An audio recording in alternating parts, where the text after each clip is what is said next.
Boa tarde, boa noite. A aula de hoje fala sobre expressão da velocidade ou simplesmente lei de velocidade. A lei de velocidade ou lei de ação das massas ou ainda lei de Gutenberg-Waage fala que é o estudo da variação da velocidade de uma reação em função da concentração dos reagentes da reação, considerando temperatura constante. Bom, Gutenberg-Waage não era uma pessoa só, eram duas. Esses dois noruegueses aqui, né? O Cato Maximilian Gutenberg e o Peter Waage, ambos mortos no início do século passado. Bom, o que a gente tem aqui? Supondo uma reação genérica como essa daqui, A mais 2B dando 3C mais 4D, significa que podemos estudar a velocidade dessa reação apenas considerando os reagentes dessa reação. A velocidade poderia ser expressa mais ou menos dessa forma aqui. Velocidade é igual a K multiplicado pela concentração de A, né? Esses colchetes aqui indicam concentração molar, concentração de A elevado a X vezes concentração de B elevado a Y. Então, K seria uma constante, que é a constante de velocidade. Então, a velocidade é proporcional à concentração dos reagentes elevados a expoentes numéricos que são determinados experimentalmente em reações não elementares. Bom, o que é uma reação não elementar, né? Para isso, é bom que a gente saiba antes o que é uma reação elementar. Reação elementar são aquelas, ou aquela, no caso, que ocorre em uma única etapa. Então a gente tem aqui um diagrama de energia, né? Entalpia por caminho de reação, né? Ou por tempo. Temos aqui os reagentes e os produtos. A2 e B2 reagindo, formando aqui o complexo ativado, que é o intermediário da reação, e aí formando AB e AB, né? Temos dois AB aqui. A gente sabe que só tem uma única etapa, porque temos uma única energia de ativação aqui. Logo, logo a gente vai ver como que é uma reação não elementar. Bom, então se a gente fosse escrever a reação, a gente teria isso aqui, né? A2 mais B2 dando 2AB. E, nesses casos, os coeficientes da lei de velocidade coincidem com os coeficientes estequiométricos. O que isso quer dizer? Considerando esses reagentes aqui, quais são os coeficientes estequiométricos deles? Para A, temos 1, né? Se não tem nada escrito aqui, a gente considera o número 1. E para B, também. Não tem nada escrito aqui, a gente considera como se fosse o número 1. Escrevendo a lei de velocidade, a gente teria isso aqui. Ao invés de termos aqueles expoentes x e y, a gente coloca os coeficientes estequiométricos desta reação aqui, 1 e 1. Como está aqui. Tudo bem? Então, essa é a lei de velocidade que define esta reação aqui. Vamos ver alguns outros exemplos de reações elementares. Por exemplo, aqui a gente tem a combustão do metano, a queima do metano, né? Reação de metano com O2. A lei de velocidade poderia ser dada desse jeito aqui, né? Então, metano, que tem coeficiente 1, então o expoente dele também é 1.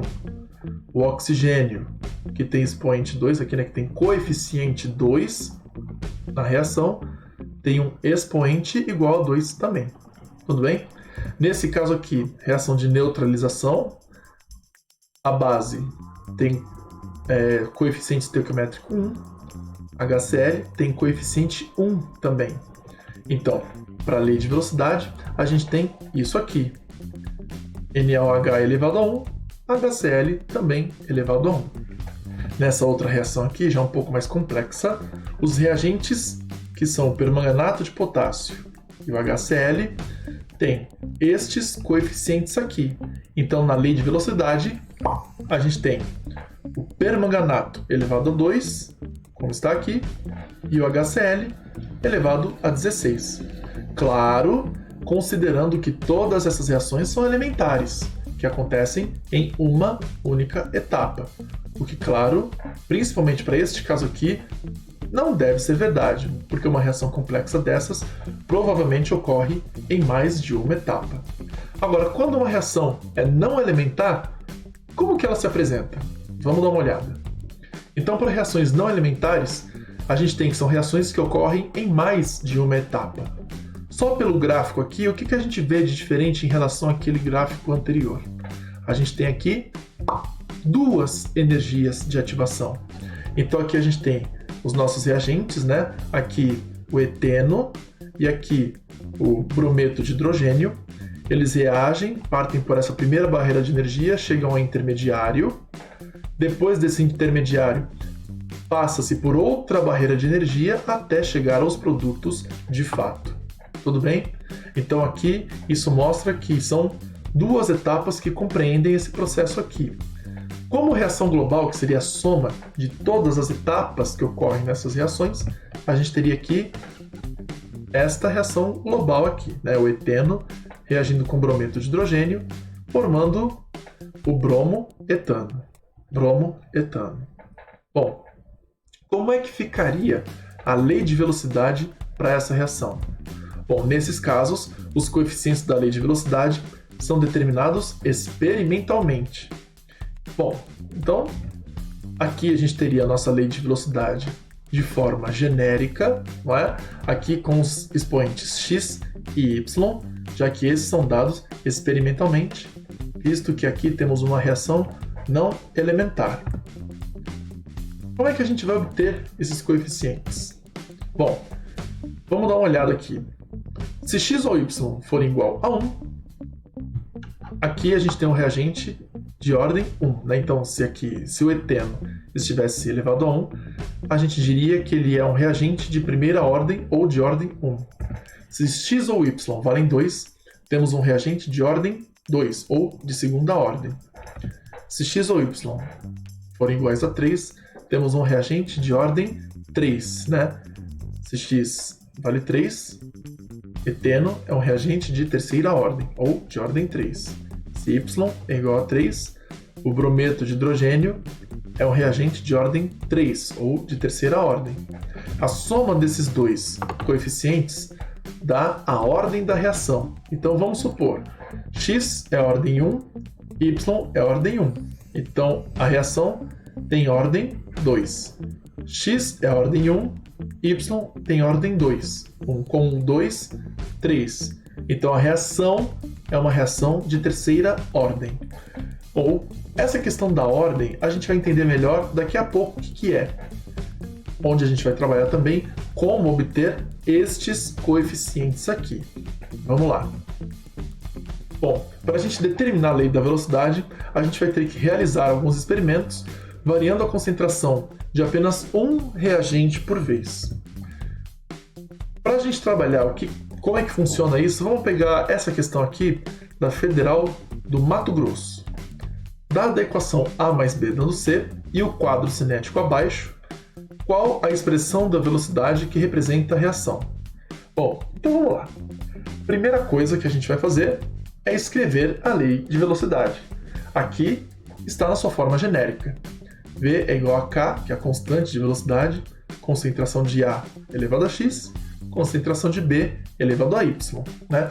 Como o problema não mencionou nada, deve se tratar de uma reação não elementar. Ela não ocorre em uma única etapa. Bom, como é que a gente vai analisar essa tabela que foi dada aí? Bom, a gente vai escolher dois experimentos e vai variar apenas a concentração de um dos reagentes por vez. Nesse caso aqui, vamos variar a concentração de B, né? Na experiência 1, a concentração de A é 1, na experiência 2 é a mesma. Agora, a concentração de B, não. Da experiência 1 para a experiência 2, a concentração de B foi aumentada em 2 vezes. E a velocidade da reação também foi aumentada em 2 vezes, né? Então, o efeito do aumento da concentração mostrou aumento da velocidade. Tudo bem? Então a gente dobrou a concentração, a velocidade também dobrou. Né? Então a gente multiplicou a velocidade por 2, ou 2 elevado a 1. 2 elevado a 1. Este elevado aqui vai ser importante para a gente. Vamos comparar outros dois experimentos. Vamos comparar aqui o experimento 1 e o 3. Aqui a concentração de A continua constante, ela não varia. Como varia a concentração de B? a gente triplica a concentração de B. Foi de 1 para 3. A gente multiplicou por 3. Como é que varia a velocidade da reação? Ela também aumentou em 3 vezes, né? 0,2 vezes 3 dá 0,6. Bom, então a gente aumentou a velocidade em 3 vezes ou 3 elevado a 1. Ou seja, esse elevado a 1 aqui mostra pra gente que esse reagente é um reagente de primeira ordem, né? B, que tem o expoente Y é igual a 1. B é um reagente de primeira ordem. Então, se a gente dobra a concentração, a velocidade dobra. Se a gente triplica a concentração, a velocidade triplica. Se eu aumentasse a concentração em 5 vezes, a velocidade também aumentaria em 5 vezes. Muito bem. Mas e para o reagente A? Vamos lá. Da mesma forma, a gente vai escolher 2 experimentos em que a concentração de A varie, mas a de B não. Vamos escolher aqui então. Vamos olhar, né, a concentração de A. Vamos escolher a experiência 1 e a experiência 4. Aqui a concentração de B é a mesma, não varia, mas a de A varia. De 1 para 4, a gente está dobrando a concentração de A. A gente está multiplicando por 2. Qual que foi o efeito sobre a velocidade? Nenhum, né? A gente multiplicou por 1. Mas se a gente deixar na base de 2, né, para a gente poder manter a comparação, 1 1 seria igual a quê? A 2 elevado a 0, tudo bem? 1 e 2 elevado a 0 é a mesma coisa, tá? Então aqui é como se a gente estivesse multiplicando essa velocidade por 2 elevado a 0, porque a velocidade não mudou. Será que isso continua se a gente analisar outro par de experimentos? Vamos olhar aqui para a experiência 1 e para a experiência 4, ou melhor, para 5, né? Experiência 5. De 1 para 5, a concentração de A aumentou em 3 vezes. E a velocidade? Né? A velocidade não mudou, é a mesma. É como se a gente multiplicasse por 1 ou por 3 elevado a 0. Por que eu multipliquei por 3 elevado a 0 aqui? Porque aqui eu tripliquei, vezes 3.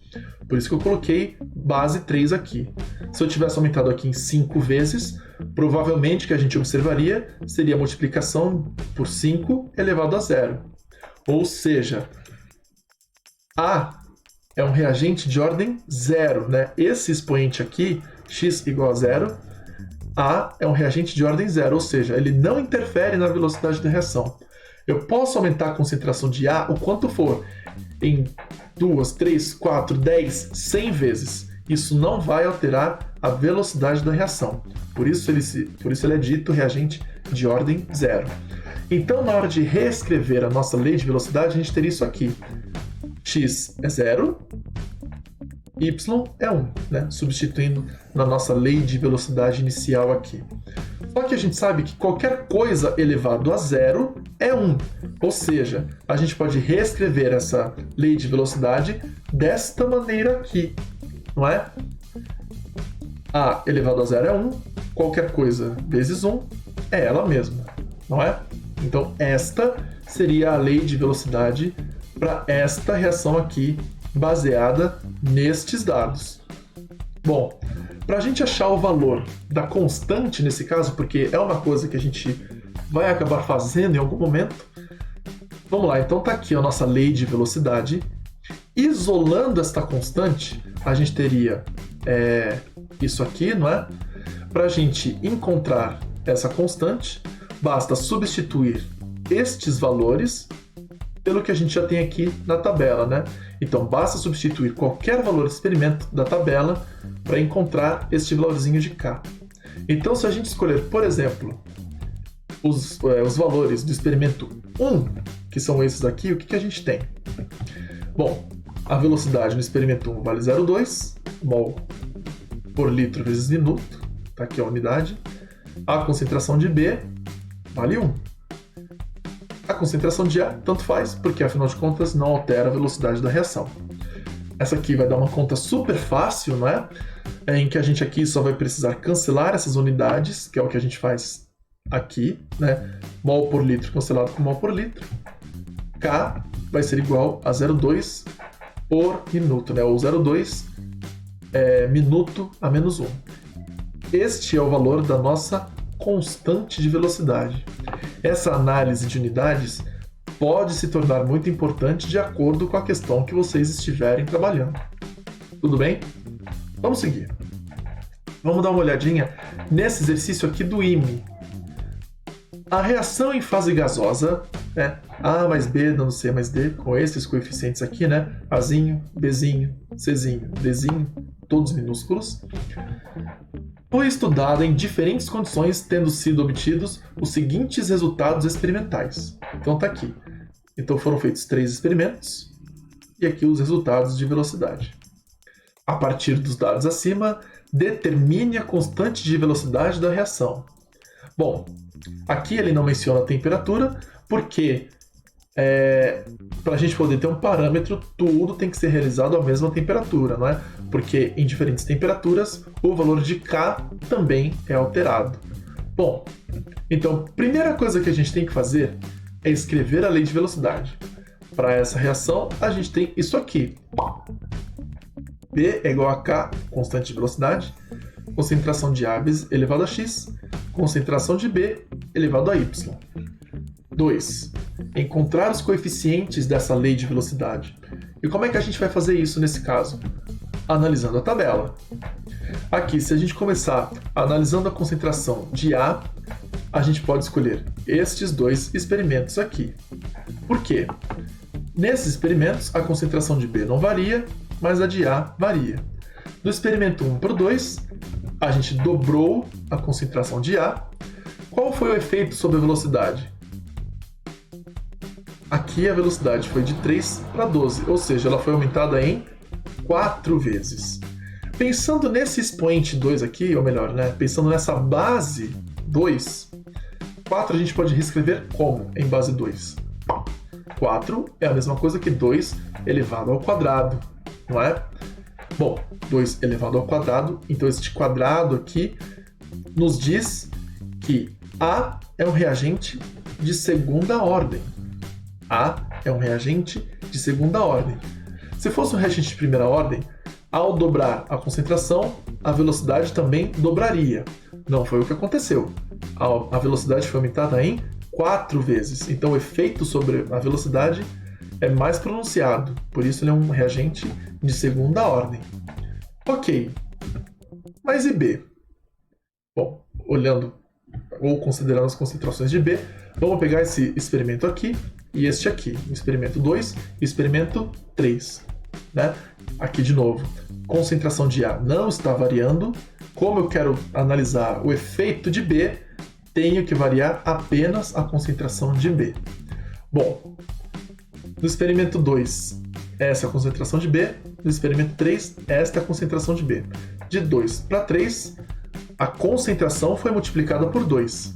Qual foi o efeito sobre a velocidade? A velocidade aumentou em quantas vezes? Em 4 vezes. 4 vezes. Bom, pensando nesta base 2 aqui, 4 é a mesma coisa que 2 elevado ao quadrado. Ou seja, y é igual a 2. E por isso B também é um reagente de segunda ordem. Ao dobrar a concentração de B, o efeito sobre a velocidade foi de aumentar a velocidade em 4 vezes, né? Então, B é um reagente de segunda ordem, y é igual a 2.